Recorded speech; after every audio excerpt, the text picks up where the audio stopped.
It's to die for, 2 Corinthians 7, 8-9. By Pastor John Frederickson. We have a friend who seems to always be using the phrase, it's to die for. She says things like, have you been to the new restaurant? The food there is to die for. Have you gotten the new iPhone? It's to die for. This saying never made sense to me. Few things in life are really worth dying for, and if you died for this thing, you would never enjoy it or anything else again. There certainly are some things worth dying for, but it would have to be something far more important than a meal or object that would not soon be remembered anyway.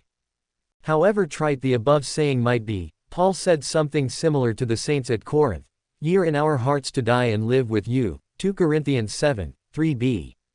There actually are things and people worth living and dying for.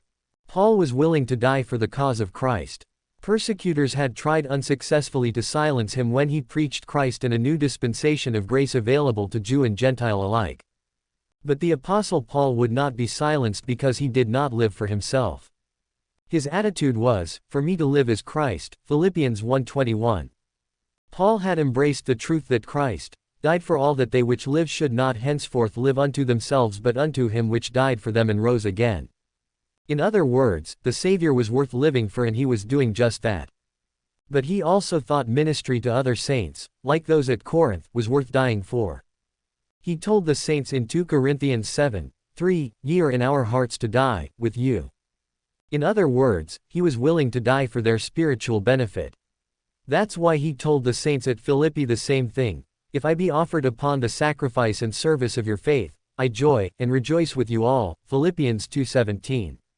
He also accepted the possibility of dying for Christ and those he ministered by seeing it as gain, or, far better, Philippians 1:21-23.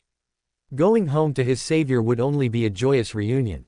Have you come to the place spiritually where you are willing to truly live for Christ and others, or even to die for him and other believers?